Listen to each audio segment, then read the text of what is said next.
Greetings, greetings, greetings. Eric Back, a naturopath, author of Candida Crusher and formulator of the Candida range of products, and I'm from New Zealand. I've got a question here from a lady in a place called San Antonio.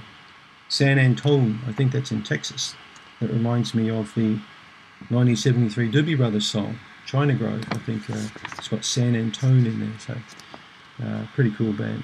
So Marcia Hughes is the lady's name, Marcy. That's I think a typical American name, Marcy. I've never heard anyone in Australia or New Zealand called Marcy, so it must be an American name, Marcy.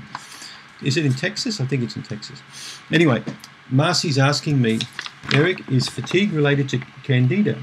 Can Candida cause crazy fatigue tiredness? Well, Marcy, let's first have a look at what fatigue constitutes, because there are different kinds of fatigue. There's also fatigue, there's tiredness, and there's weakness. So these are three different concepts we're going to talk a little bit about today. So fatigue is very common with many different types of conditions. In fact, it's so common, doctors are sick and tired. Hear the word tired? They're sick and tired of hearing the word fatigue. Dr. Wilson, my good adrenal fatigue friend, once said to me, don't go to a doctor and tell him you're tired. If you go there, they'll say, go away and send me someone in who's really sick. Isn't it crazy? Doctors don't even see fatigue or tiredness as being a symptom anymore. They just say, everyone's tired, go away. I'm sick and tired of you guys, go away. They did a survey in 1998 in New Zealand, and I'm sure this would count for many Western countries, and they found that nearly 60% of doctors and specialist doctors suffered from burnout or fatigue. So if you're in that 60% bracket, if you're a doctor watching this now, how the hell can you recognize tiredness in someone when you're so exhausted yourself? Okay, people, I've got a lot of energy. I never get tired. Well, of course I get tired, but I mean, I don't really suffer from a lack of energy. And I think it's because of my diet and my lifestyle. I'm pretty sure that's got a lot to do with it. I've learned not to burn the candle at both ends. I've learned to get to bed on time and to develop very good sleep habits. I relax in the afternoons. I try and have a small meditation session every day. It's vital for recharging up your battery. We'll talk about that later. So fatigue often comes from improper diet and lifestyle. You'll see all my books on my shelves. A lot of the books I've looked at, the older books, all talk about the value of cultivating good sleep habits. They talk about the value of eating good meals. They talk about basic stuff, and that's what people have done for a long time in my industry. But I keep hammering on all my videos that common sense isn't very common, that we live in a time of smartphones but dumb people. A lot of people don't really understand that these stupid cell phones, you walk around everywhere and you see people looking at them night and day. People don't switch off from technology anymore. Stephen Hawking, the professor, very clever guy in the wheelchair, I just watched a video of Stephen saying that we're getting dumber and dumber. We're not thinking anymore about our health, our lives, our environment. In fact, the way we're going, the world's finished within 100 years. Humanity as we know it is doomed, it's finished, unless we make serious change. So even though we think we're becoming more intelligent and we're relying more on technology, I think we're becoming more stupid when it comes to our bodies, when it comes to health. We are still creatures, we're animals. We need to live a natural life in a natural world. We can't divorce ourselves from that. We're not cyborgs or robots yet. Right? As soon as we stray away from these paths and try and stay up later, we're yawning but keep on staying up, we've got to keep on going, that's when we're starting to get pushing into the zone of fatigue. How many people watching this now have got one of these? This is an iPhone. How many people have got an iPhone? And hands up. I bet you everyone puts their hands up watching this. Yeah. You've either got an Android like a Samsung or an iPhone or whatever. Now how many people out there with one of those devices would not charge it up every day? If they use it all the time, they're texting, they're reading emails, they're working on it. You would charge it up every day. Every single day you charge it up. And what do? You look at the, 99%, I'm looking good.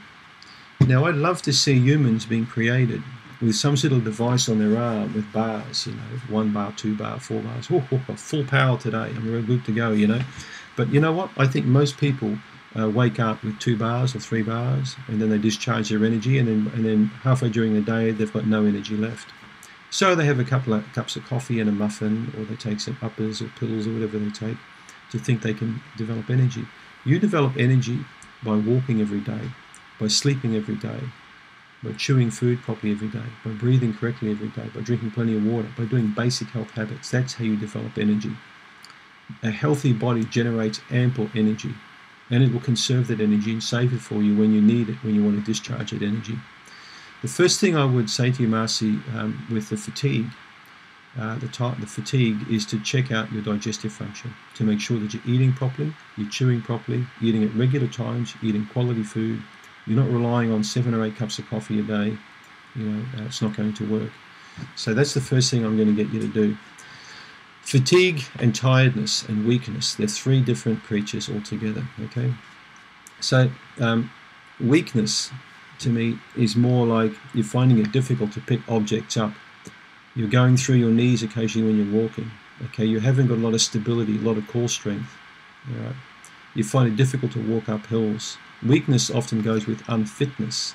It can also go with deficiencies of the macro minerals like potassium, sodium, calcium, magnesium. Those 4 macro minerals need to be in great shape in your body for you not to be weak. So just remember that the big minerals have a lot to do with the weakness. Digestion comes into weakness as well. You need to have a great absorption and utilization of what you're getting from your diet. Okay, engines need great internal combustion to deliver the fuel, the power the fuel creates to the wheel. All right. Really good engines have got a very powerful ability to convert reciprocating motion into rotary motion. That's the principles of an internal combustion engine. People with healthy cells like me have got a great ability to convert glucose through the mitochondria into a very powerful spark of energy that ignites the body on multiple levels, gives you a lot of energy. Okay, but that process has to work.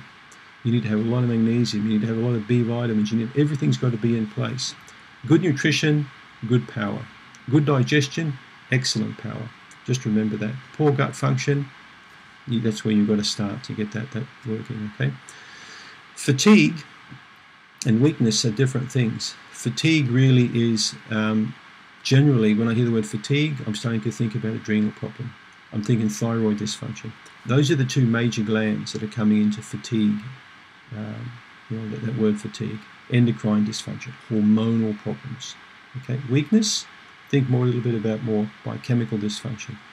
The fatigue, think more endocrine dysfunction. The tiredness can be a combination of both. Tiredness generally will be, you've worked hard, you're tired. Tiredness is okay, as long as you recover fully and the tiredness goes away. Chronic fatigue people are often tired. Okay, they've got fatigue, but they're tired. Can you now understand the difference between tiredness, fatigue, and weakness? Tiredness you recover from. Fatigue can be chronic fatigue, can be long-term fatigue. Weakness, also you can recover from. But fatigue can be of long duration. So the first thing I would say to you is yes, Candida can certainly cause fatigue, very much so. But any kind of gut dysfunction can cause fatigue. Bad bacteria, parasites, insufficient level of beneficial bacteria, and yeast infections often have an element of fatigue there. Yeast infections often have an element there also of tiredness, of weakness. So all those 3 concepts can be involved there with the Candida. If in doubt, maybe do some stool testing to see if your gut is okay. 50% of the stool tests I've been checking lately have got no Candida at all. They've in fact got poor beneficial bacteria. And a lot of people have been dumbfounded to get the results back and saying, what? No Candida? This test is wrong, it's crap. And in fact, it's not crap. They were basically misguided. They had their head around that, everything's a Candida problem, but it may not be at all. Never jump to conclusions, all right? Don't do that. And they say it's a good way to get exercise. Jump to conclusions, you're jumping, Fly off the handle, good way to get exercise, flying and jumping, but don't do it. You've got to think carefully, all right? You know what they say about assuming? If you assume something, you make a fool out of, or you make an ass out of you and me, is assumed, so be careful. Never make assumptions. Never make assumptions when it comes to your health. And many times I've found people have entirely different causes of problems than they originally thought, right? So what are we going to do to fix up the crazy fatigue with the Candida? Well, as I mentioned, first thing, do some assessments on the body, maybe do a bit of checking out. Make sure that your lifestyle and diet is conducive towards recovery from this underlying problem. And then let's see what the energy does. The second thing that you're going to do is work on the sleep. You've got to cultivate that sleep habit. I don't care if you're going to bed at 1, 2 o'clock every morning currently and you say you can't sleep. You just make it a point in the afternoons of having a rest period, all right? Even for 20 or 30 minutes, because this will bring your cortisol level down, and then cause it to be more balanced later on in the evening. It's very important for you to do that. All right? Saliva cortisol testing may be quite a good thing for you too, if you can't get your head around the fatigue and you want to know if it's adrenal or not. Because you may well have very high or very low cortisol levels at inappropriate times of the day. So that could be another thing you could do. Gut testing, adrenal testing. I've worked now with over 10,000 patients with adrenal fatigue since learning about Dr. James Wilson's work, and I've had outstanding results using his methods to help people recover from thyroid dysfunction and adrenal dysfunction. Best kept secret to chronic candida, adrenal fatigue. Get that sorted. I hope that answers your question, Marcy. And all the best in San Antone. Thanks very much.